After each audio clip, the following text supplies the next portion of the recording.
우리가 지난 시간에 이어서 성경, 이 성경이라고 하는 것은 구원에 이르게 하는 책이다.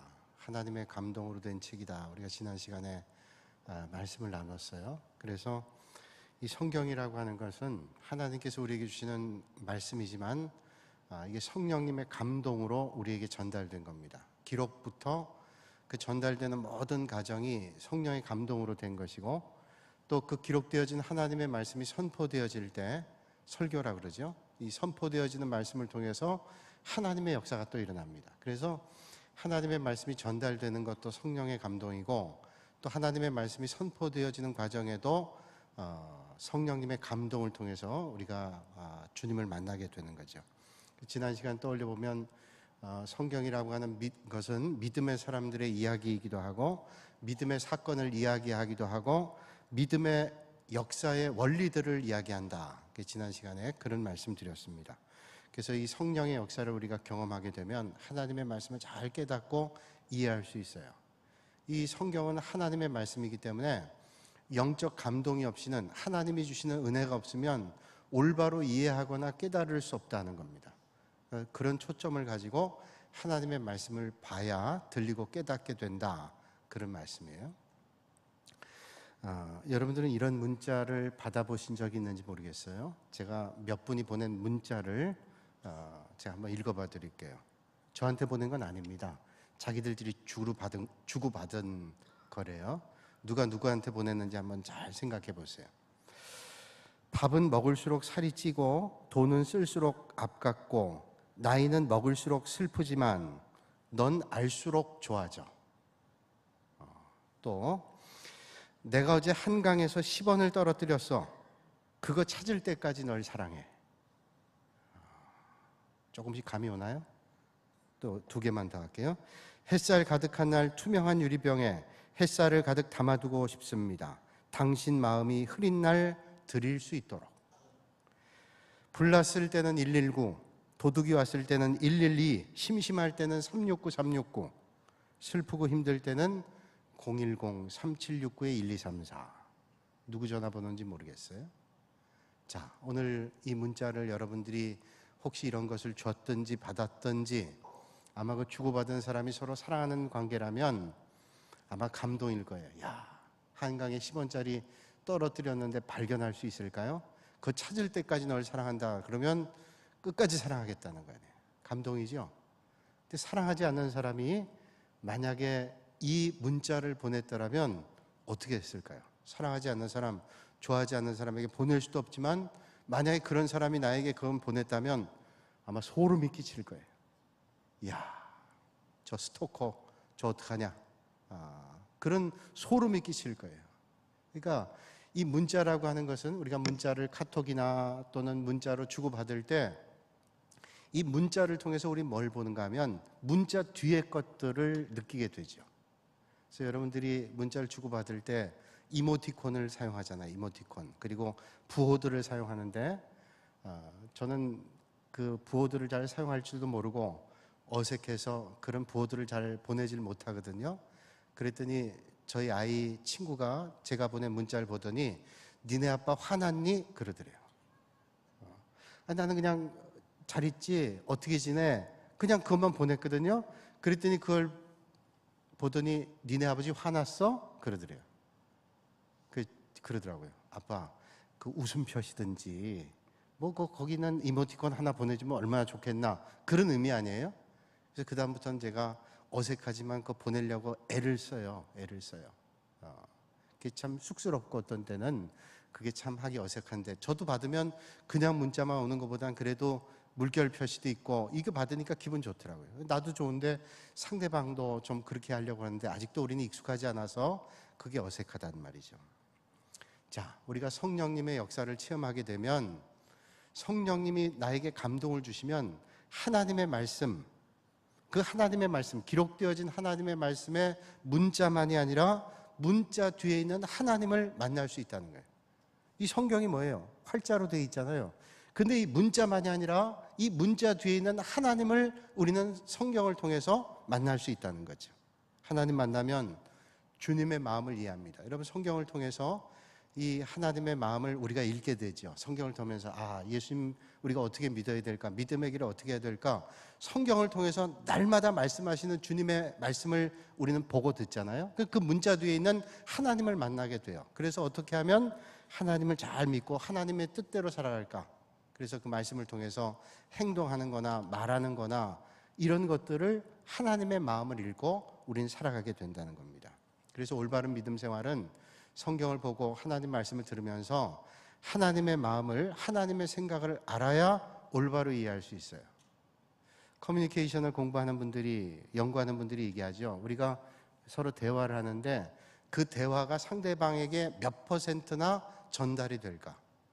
제가 여러분에게 얘기해도, 이렇게 말씀을 드려도 이 말씀이 여러분들에게 전달될 때 100%가 전달되지 않습니다. 70%만 전달된다 그래도 대단한 거예요. 좀 후한 분들은 한 50% 이상은 전달된다 이런 분이 있고, 후하지 않은 분들은 30%도 전달이 안 된대요.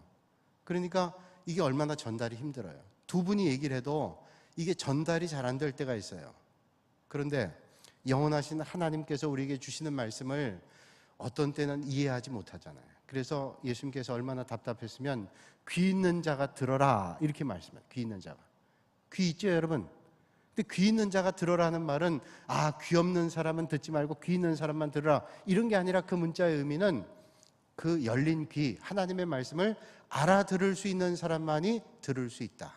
그래서 예수님께서 성경을 보면 비유로 말씀하잖아요. 비유로 말씀하시는데 어떤 때는 그 비유를 잘 모르는 사람이 있어요. 그래서 예수님께서 제자들을 따로 불러놓고 비유에 대한 해석을 해주시기도 해요. 그러니까 하나님께서는 우리에게 하나님의 마음을 알도록 해주시기를 애를 씁니다.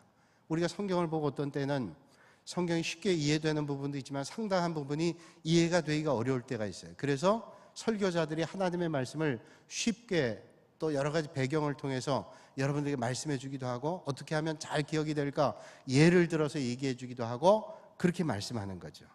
하나님의 마음 우리는 어떻게 알 수 있을까요? 성경에 보면 두 렙돈을 하나님 앞에 드린 과부가 있어요. 저는 그 말씀을 볼 때 예수님께서 그 두 렙돈을 과부가 드리는 걸 보면서 칭찬을 하고 부자가 드린 물질을 보고 책망을 했어요. 저는 그걸 보면서 예수님께서 헌금 드리는 걸 자세히 봤구나. 안 보고는 어떻게 아셨겠어요? 예수님께서 그걸 자세히 보시고 그 비유로 말씀해 주신 거예요. 그 과부는 가난한 사람이었던 것 같아요. 그러니까 두 렙돈이라고 하는 것은 오늘 가치로 따지면 보통 사람의 그 일당, 한 데나리온이죠. 일당의 64분의 1입니다. 64분의 1. 그러니까 만약에 일당이 한 5만 원 정도다 그러면 1,000원이 안 되는 돈이에요. 그러니까 아주 작은 돈입니다. 1,000원이 안 되는 돈을 하나님 앞에 예물로 드렸단 말이에요. 그런데 예수님께서 뭐라 그러냐면 칭찬합니다. 네가 없는 중에 네게 있는 전부를 하나님 앞에 드렸구나. 그런데 부자가 하나님 앞에 예물 드릴 때 그보다 훨씬 더 많이 드렸습니다. 그런데 예수님께서는 그 부자를 책망하셨어요. 그러면 우리가 생각해 볼 때 가난한 과부의 두 렙돈보다 부자가 드린 돈이 많지 않겠어요? 근데 예수님께서는 그 작은 거를 칭찬하셨다는 거예요. 우리가 볼 땐 그 작지만 이 가난한 과부가 하나님 앞에 드린 건 전부라는 거예요. 전부. 부자는 아주 작은 일부고 가난한 과부는 전부를 드렸어요. 그 사람이 그걸 드리면 이제 먹을 게 없을 수도 있어요. 근데 그거 생각하지 않고 하나님 앞에 전부 드렸다는 거예요. 우리가 작은 돈이다, 많은 돈이다 이렇게 생각하면 예수님께서 많은 돈보다 적게 드린 돈을 더 칭찬하셨다. 그러면 그걸 오해하면 예수님은 작은 돈도 괜찮아 라고 생각하면서 우리는 예수님 믿을 때 부담 없이 믿음 생활해야 돼. 가난한 과부의 두 렙돈도 주님은 칭찬하시. 이렇게 해석하면 그 하나님의 마음을 올바로 해석하는 게 아니에요. 전부냐 일부냐 이걸 얘기하는 거예요. 예수님은 그 가난한 과부의 두 렙돈을 전부라고 하는 거예요. 전부. 여러분 가운데 수천억 고사하고 몇 억을 가진 부자라 할지라도 몇 억을 가진 사람이 드리는 10만 원의 헌금과 정말로 매일 벌어 사는 사람의 10만 원의 헌금은, 만 원의 헌금은, 1,000원의 헌금은 가치가 다르단 말이죠. 그러니까 예수님께서는 세상의 가치가 아니라 네가 전부를 했냐 일부를 했냐, 네 마음의 정성을 다했냐, 적게 했냐 많게 했냐 그런 차원이 아니라 전분이 아니냐, 네 마음의 정성이냐 아니냐, 그걸 보고 말씀하신다는 거예요. 이 영적 세계는 예수님께서 마음을 봅니다. 중심을 봅니다. 예수님께서는 세상의 가치로 보는 게 아니라 중심을 봐요. 여러분들이 가장 소중한 것, 가장 귀한 것을 하나님 앞에 드린다, 중심을 보시는 거예요.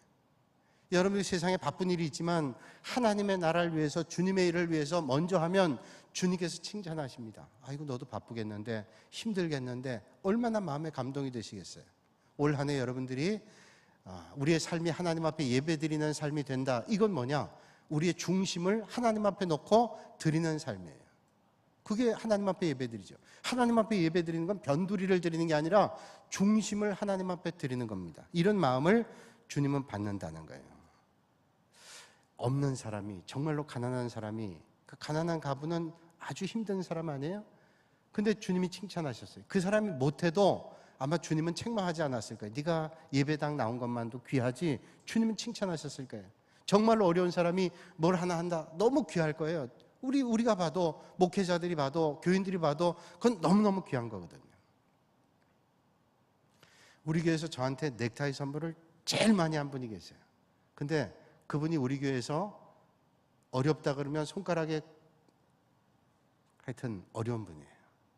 그런데 정말로 그냥 매번 목사님들을 통해서 이렇게 전달하고, 목사님에게도 하고, 그래서 너무 좀 이러지 안 그러셔도 되는데, 너무 참 송구하기도 하고 미안하기도 하는데 너무 감사한 거예요. 근데 그분은 그게 전부일 수도 있어요. 대단히 힘든 일이에요. 그러나 전부를 하는 거죠. 제가 김동호 목사님 설교를 언젠가 들으면서 그런 걸 들었어요. 어떤 가난한 애기 엄마인데 아주 어려웠던 것 같아요. 김동호 목사님 설교를 듣고 그렇게 말씀을 드렸대요. 이메일을 보냈던 것 같아요. 보내서, 목사님 제가 너무 어려운데 아기를 키우고 있는데 목사님 말씀처럼 제가 11조를 하거나 헌금을 드리면 그렇게 하기가 어렵습니다. 10의 하나를 하나님 앞에 드리고는, 그렇게 된다면 어떻게 해야 되냐면 우리 아기 분유를 못 사 먹여요. 근데 목사님 말씀을 듣고 마음속에 꺼림하고, 그래 내가 이렇게 하면 안 되겠다 생각해서 목사님한테 이렇게 메일을 드립니다. 어떻게 해야 될까? 이렇게 어려울 때 헌금 안 하면 하나님이 안 예뻐하실까요? 그게 이제 보통 마음이잖아요. 목사님이 설교 시간에 하는 걸 제가 인터넷 통해 들었어요. 그런 애기 엄마의 얘기를 하시면서 그렇게 얘기를 했대요. 아니요, 그렇게 가난한데 그렇게 해서 헌금하지 않아도 예수님께서는 충분히 그 자매님을 사랑하고 이해하실 거예요. 그 마음 아실 거예요. 그렇게 어려운데 하나님께서 너 해야 돼, 이렇게 하실 그런 하나님은 제가 볼 땐 아닐 것 같아요. 그러시면서 마지막에 이런 말씀하더라고요. 그런데 만약에 제가 애기 엄마 같은 입장이라면 내가 분유를 조금 덜 먹이고 다른 걸로 먹이더라도 저는 한번 해보겠어요. 그렇게 얘기를 하더라고요. 정직한 말씀이라고 생각이 돼요. 정말 우리 인간적으로 하지 마세요. 그 인간의 마음이죠. 그러나 그런 중에도 한다. 가난한 가부가 그렇게 했단 말이에요. 그게 주님 앞에 드리는 마음이고 정성이었단 말이죠. 생각해 보게 돼요. 오늘 우리가 하나님 앞에 얼마나 정성을 다하느냐 하는 거죠. 정성을. 이거는 많고 적음의 얘기도 아니고 얼마나 했느냐의 얘기가 아니라 내가 오늘 주님을 대할 때 얼마나 정성껏 대면하느냐, 이런 말씀이에요. 얼마나 정성껏 대면하느냐. 그러니까 우리가 그런 하나님의 마음을 알고 하나님의 생각을 할 때 올바른 해석을 할 수 있어요. 여러분 성경을 볼 때 하나님이 주시는 말씀을 올바로 해석하지 않으면 어떤 것들은 거꾸로 해석할 수 있어요. 우리가 하나님의 말씀을 잘 읽고 잘 듣고 그렇게 나가면 우리의 믿음이 성장하고 올바른 믿음의 생활을 할 수 있어요. 제가 성경 공부 때 몇 번 말씀드렸는데 이건 참 아주 적절한 예와 같아서 여러분들이 이해하기 쉽게 제가 말씀드려요. 제가 이 군산 동부교회 오기 전에 서울의 동순교회에 있었잖아요. 그때 저희 둘째 아이가 초등학교 2학년, 3학년 그쯤 됐던 것 같고, 근데 이 아이가 그 학교 갔다 오면 이렇게 직선으로 오면 빠른데 항상 좀 돌아와요. 자기 친구네 집 돌아서 오는데, 그 친구네 집이 뭐 했는가 하면 친구네 아버지가 피자집을 했어요. 디마테오라는 피자집을 했는데 이태리 요리사를 두고 장작으로 해서 피자를 만드는 피자집을 했어요. 대학로에서 아주 유명한 그런 피자집이었어요. 그 주인이 아마 조금 옛날에 기억하신 분들은 개그맨이었던 이원승이라는 분이 있어요. 이원승. 그래서 이분이 그 피자집을 했는데 아주 뭐 피자가 다른 데보다 좀 비싸고 맛있고 그런 유명한 집이에요. 근데 거기를 늘 거쳐서 친구 집이니까 거쳐서 이렇게 오곤 하는데 이렇게 오다가 이제 거쳐서 오면서 집에 와서 그랬대요. 저는 이제 엄마한테 얘기를 들었는데, 걔 엄마한테 얘기를 전에 들었는데 얘기를 하는 거예요. 걔가 오늘 그 피자집 앞에 지나오면서 이렇게 얘기를 하는 거예요. 엄마한테 그 앞에 지나오는데 그 피자집 요리사가 밖에 담배 피러 나왔다가 저희 아이하고 눈이 마주쳤대요. 이렇게 마주쳤는데 이렇게 팔짱을 딱 끼고서 자기를 쳐다보는 이태리 사람이에요. 제가 오늘 밤에 오겠군, 그런 눈으로 쳐다봤대요. 얘기한 것도 아니에요. 그런 눈으로 쳐다봤다고 엄마한테 얘기한 것을 제 아내가 저한테 얘기해요. 자, 그 말은 피자를 오늘 밤에 먹으러 가자는 말일까요? 먹지 말자는 얘기일까요? 그건 뭐 말할 것도 없죠. 당장 오늘 밤에 가서 피자 먹자는 얘기 아니에요? 그게 의도예요. 의도. 그러니까 그 사람이 오늘 밤에 오자 그랬든 어쨌든 그건 상관이 없어요. 얘의 마음은 오늘 밤에 가서 당장 피자를 먹자, 이런 얘기잖아요. 여러분, 하나님이 우리에게 말씀하실 때 어떤 데 비유를 통해 말씀하시고 여러 가지를 통해 말씀해요. 우리가 그런 얘기하죠. 너 계속 그래라. 그 말은 계속 그러란 말이에요. 주의해라. 그렇게 하지 말라. 이런 말이잖아요. 그러니까 하나님의 말씀을 이걸 올바로 이해하지 않으면 전혀 다르게 이해할 수 있다는 말이에요. 저 몇 주 전에 설교한 말씀 가운데 선생 되지 말라 하는 그 말은 선생 되지 말라는 게 아니라 선생에 대한 책임이 그만큼 크니까 선생님이 되는 건 중요하죠. 제가 말씀드렸잖아요. 어떤 단체든 선생님이 있어서 가르치는 게 중요한데 선생님이 없으면 엉망이 되는 거 아니에요? 근데 선생님이 되려면 책임감이 있습니다. 선생님이 되려면.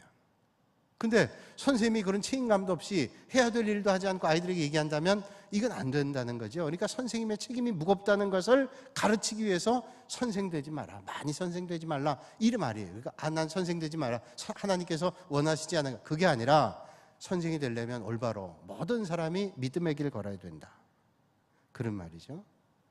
근데 우리는 때때로 신앙생활 할 때 하나님의 의도가 너무 어렵고 이해가 안 될 때가 있어요. 오늘도 그런 어려움 가운데 있는 분들이 계실 줄로 알아요. 제가 부산에서 목회할 때 권사님 한 분이 전화가 왔어요. 그분이 그런 말씀하시는 거예요. 막내딸이 죽었답니다.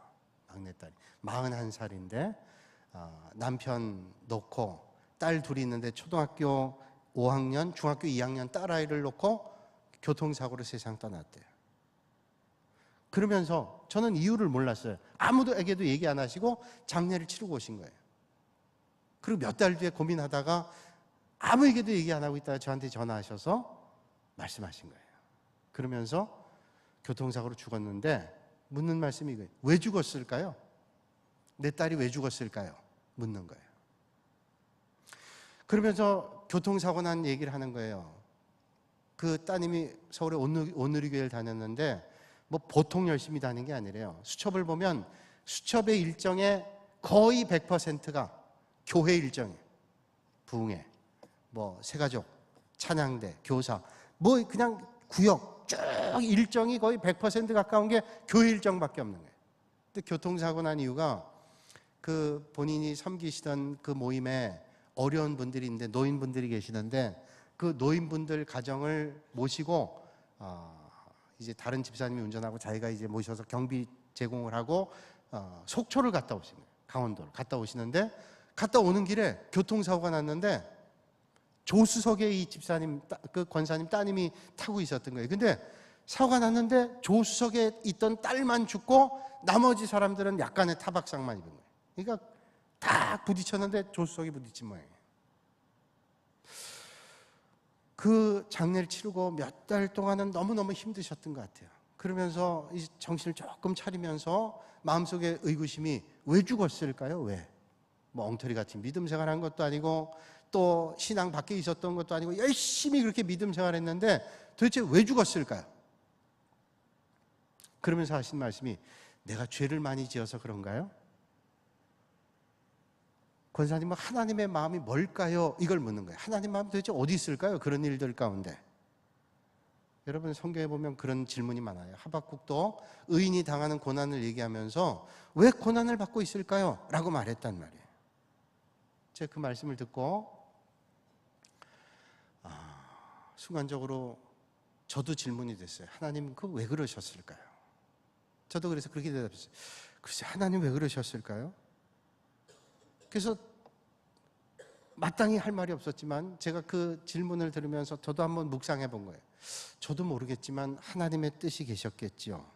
그런데 분명한 것은 하나님께서 그렇게 벌 주시는 분은 저는 아니라고 생각해요. 우리도 자식이나 누군가 가까운 사람에게 올바른 길 가게 하기 위해서 나무라기도 하지만 그 나무랄 때 마음이 아프지 애가 죽도록 그렇게 하는 부모는 없잖아요. 하나님은 그러실 거예요. 만약에 잘못된 길 가면 마음이 아파하시고 돌아오도록 하시지 그렇게 하시진 않을 거예요. 그러니까 하나님 그러지 않으실 거예요. 그렇게 하면서 제가 손양원 목사님의 이야기를 했어요. 손양원 목사님이 아들 둘이 있는데 동인 동신이가 빨갱이에게 죽었잖아요. 근데 그때 하나님 앞에 감사했던 얘기를 하면서 그런 것들을 한번 생각해보고 뭐 이런저런 말씀을 나눴어요. 그랬더니 이런 말씀을 하세요. 제가 이제 그런 얘기를 하면서 권사님이 이제 마음속에 좀 정리가 돼가는 것 같아요. 그러면서 그런 말씀을 하시는 거예요. 이 자기 딸이 늘 남편에게 예수님 잘 믿어야 된다, 믿음 생활 잘해야 된다, 당신 그렇게 믿으면 안 된다, 그렇게 늘 얘기했다는 거예요. 그때마다 남편이 아이 나는 당신 치마 붙잡고 천국 가면 되지, 그냥 농담 삼아서 그렇게 얘기를 했대요. 내 치마 붙잡고 천국 가면 되지. 그런데 그렇게 얘기했던 남편이나 아이들이나 그 딸아이가 죽고 난 다음에 완전히 달라졌대. 완전히. 남편이 그렇게 세상 일로 바쁘다 그러더니 아내를 잃고 나서는 달라져서 내가 세상 떠난 명예, 그 딸이 명예였는데 명예 대신 내가 더 열심히 해야 된다고 그러면서 교회에서 안수입사로 피택됐는데도 사양하고 고사하고 했던 거를 이제 내가 피택이 되면 하겠노라고 마음 고쳐먹고 내가 아내가 하지 못했던 걸 더 해야 되겠다 그러면서 열심히 하고 아이들도 더 믿음 생활하도록 독려하고 그러더라는 거예요. 아내 장례식을 자기 딸의 장례식을 치르고 와서 남편이 교회 가서 그날 밤새도록 기도했대요. 밤새도록. 그렇잖아요. 그 마음이 얼마나 힘들었겠어요. 밤새도록 하나님 앞에 기도했대요. 하나님 도대체 왜 자기 아내를 데려가냐? 그렇게 밤새도록 하나님 앞에 기도했대요. 그랬더니 하나님께서 마음속에 그런 응답을 주시더래요. 내가 명예 대신 그 빈자리를 채워주마. 하나님이 직접 그 빈자리를 내가 채워주마. 그렇게 말씀하시더래요. 그래서 마음속에 확신이 오면서 주님의 일을 열심히 해야 되겠다. 그런 마음을 가졌다 그래요. 아마 권사님이 그러면서 마지막 그런 얘기를 해요. 아마 남편을 너무너무 자기 딸아이가 사랑해서 남편을 믿음의 자리로 인도하기 위해서 순교와 같은 그런 삶을 살지 않았는가. 너무 사랑했기 때문에 자식이나 남편에게. 저는 모르겠어요. 그러나 하나님의 마음을 다 헤아릴 수 없는 일들이 세상에는 많잖아요. 그러나 하나님께서는 우리를 절대로 사랑하시지 버리시는 분은 아니라는 거예요. 그것만 틀림없잖아요. 그러니까 여러분 오늘도 그런 믿음의 자리에서 주님을 바라보며 최선을 다하는 것이 올바른 믿음의 자리다. 하나님의 마음 다 모르지만 그 하나님의 마음이 어딨냐? 계시되어진 하나님의 말씀, 성경에 하나님의 말씀이 기록돼요. 그래서 하나님의 말씀을 읽다 보면 하나님의 말씀이 해답을 줘요. 하나님의 말씀이 해답을 줘요. 저도 그런 경험 많이 해요. 날마다 새벽에 주시는 말씀 통해서 어떤 때는 고민하던 것들, 궁금했던 것들, 괴로웠던 것들이 하나님의 주시는 말씀으로 깨끗하게 해결되는 일들이 너무너무 많다는 거예요. 폐결핵, 그리고 직장암, 몇 번의 죽을 고비를 넘겼던 일본의 기독교 여류 작가인 미우라 아야코라는 그런 여자가 있어요. 빙점이라는 책을 쓰기도 하고 양치는 언덕이라는 책을 쓰기도 했던 사람인데 이분이 이런 고백을 했습니다. 병들지 않고서는 드리지 못할 기도가 따로 있습니다. 병들지 않고서는 믿을 수 없는 기적이 따로 있습니다. 병들지 않고서는 들을 수 없는 말씀이 따로 있습니다. 병들지 않고서는 가까이 갈 수 없는 성소가 따로 있습니다. 병들지 않고서는 우러러 볼 수 없는 얼굴이 따로 있습니다. 병들지 않고서는 나는 인간이 될 수조차도 없었습니다.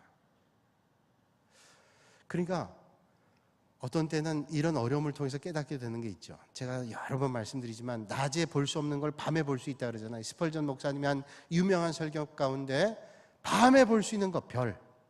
밤에 볼 수 있는 것. 낮에는 도저히 볼 수 없어요. 인생의 밤에 우리는 만날 수 있는 것들이 있어요. 별이에요.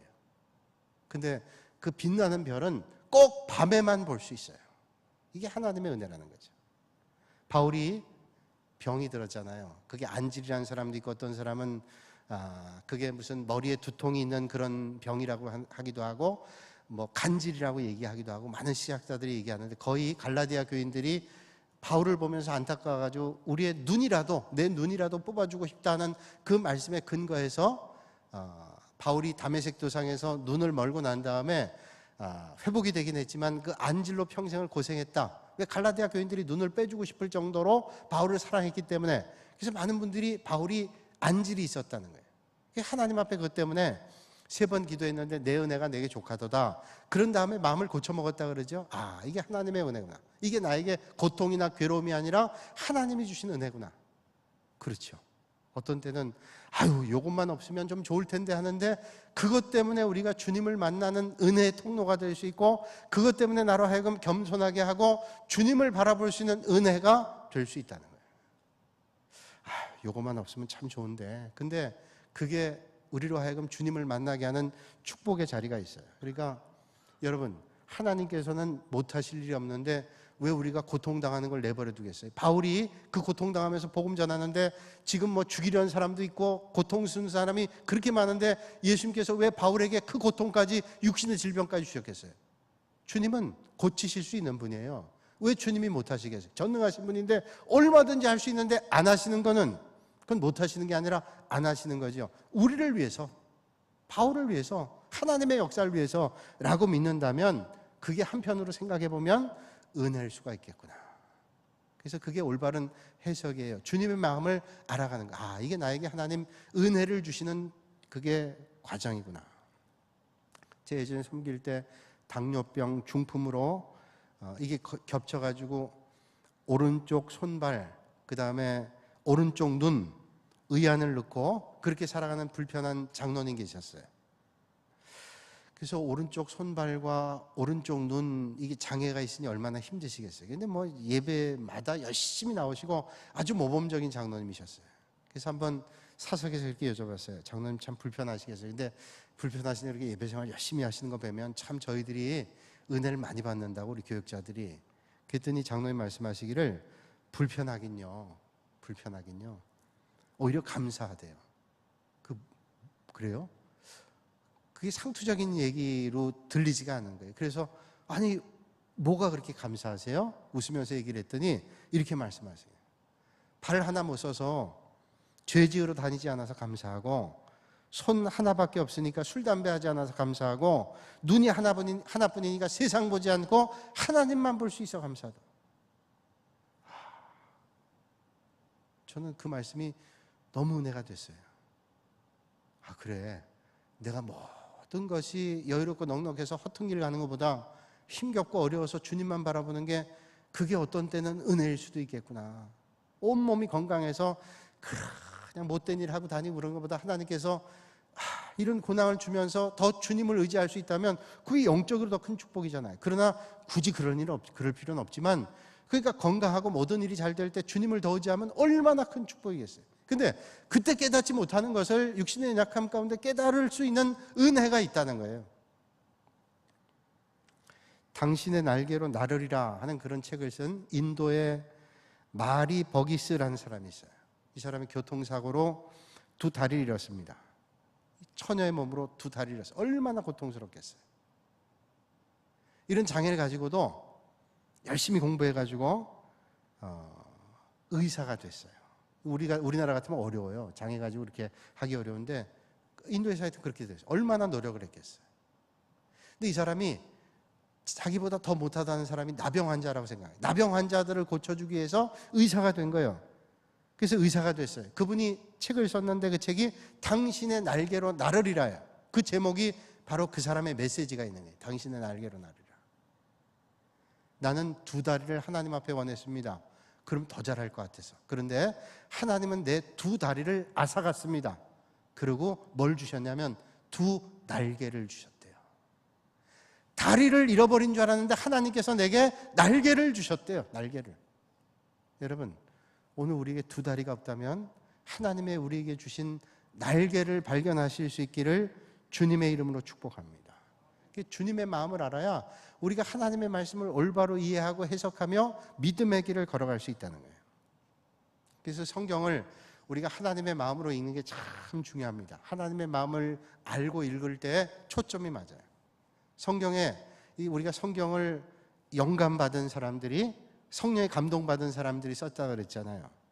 그래서 이 성경을 기록함에 있어서 몇 가지 학설이 있는데 직관적 영감설이라는 게 있어요. 직관적 영감설이라는 것은 영적인 천재가 기록했다는 거예요. 음악의 천재도 있고 수학의 천재도 있고 과학의 천재도 있고 많은 천재가 있는 것처럼 하나님께서 영적인 천재들에게 직관적 영감으로 하나님께서 말씀을 주셨다는 거예요. 이거는 그럴듯하지만 인본주의자들의 주장이에요. 인간의 이성, 영적인 어떤 것으로 하나님의 말씀을 받아 적었다. 그럴듯하지만 그게 아니에요. 기계적 영감설이라는 게 있는데, 기계적 영감설은 뭐냐면 하나님께서 불러주셔서 기계적으로 그냥 쭉 받아 적었다는 거예요. 저도 어릴 때 그렇게 생각했어요. 이 성경은 하나님의 말씀이니까 하나님께서 불러주시면 누군가 영적인 사람이 받아 적었을 거다. 근데 그렇게 믿는 신학자들이나 목회자들은 지금 없어요. 기계적 영감이 아니에요. 왜? 성경은 66권이 적어도 1500년에서 2000년 동안 30명에서 40명 되는 사람들이 성경을 기록했는데, 이 사람들이 그 긴 세월 동안 말씀을 주는데 통일성이 있단 말이에요. 그런데 통일성이 있지만 다양성이 또 있어요. 다양성은 뭐냐면 그 성경을 영감받은 사람들이 기록할 때 그 사람이라는 틀에서 말씀이 나오는 거예요. 그래서 누가나 사도행전 같은 경우는 누가가 의사였기 때문에 그 어체라든지 문체라든지 이런 것들이 상당히 거기에 유사하고, 그 사람의 문화라든지 배움의 정도라든지 이런 것들이 다 녹아 있단 말이에요. 그러니까 여러분 어릴 때 그 길에서 드시던 것 가운데 뽑기라는 게 있죠. 뽑기. 뽑기. 설탕 이렇게 녹여가지고 다 넣고 꽉 누르면 별 찍으면 별 나오고 달 찍으면 달 나오고, 그거 나오는 거. 설탕물은 똑같아요. 설탕 녹인 건 똑같은데 찍는 거에 따라서 별 모양, 달 모양이 나오잖아요. 그러니까 본질은 변함이 없지만 그 틀에 따라서, 그러니까 하나님의 말씀 영감받은 사람의 틀에 따라서 그렇게 표현된다는 거예요. 본질은 변함이 없죠. 하나님의 뜻이 전달되는 거. 얼음을 얼릴 때나 두보를 만들 때 그 틀, 본질은 변함이 없어요. 그래서 틀과 같은, 그래서 그런 것들이 있다라고 하는 겁니다. 성경의 많은 부분들을 어떤 사람들은 부분 영감설이라고 얘기해요. 그래서 성경의 많은 부분들이 다 하나님의 영감으로 된 게 아니라 부분적인 영감으로 됐다.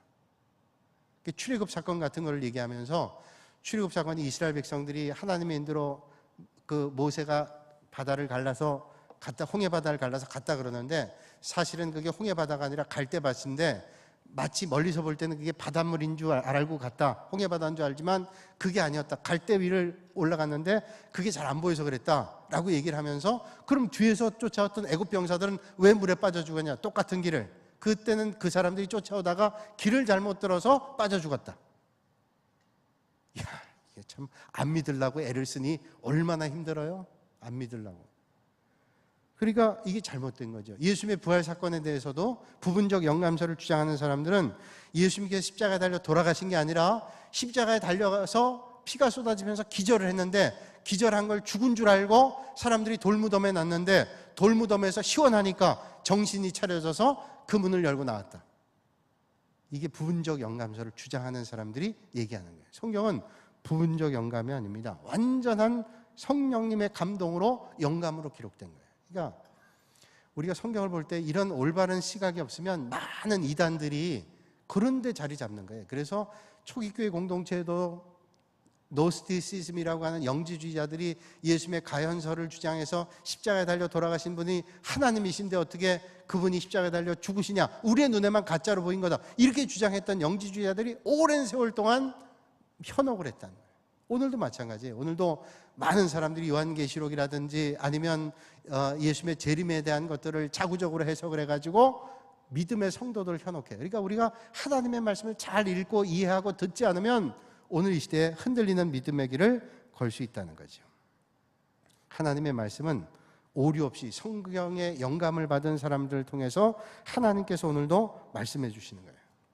이 영적인 감각이 있어야만 우린 이해할 수 있습니다. 우리 사람의 몸에는 감각이 있잖아요. 볼 수 있는 시각이 있고, 느낄 수 있는 피부 감각이 있고, 또 들을 수 있는 청각이 있고, 냄새 맡을 수 있는 후각이 있고, 감각이 다 있잖아요.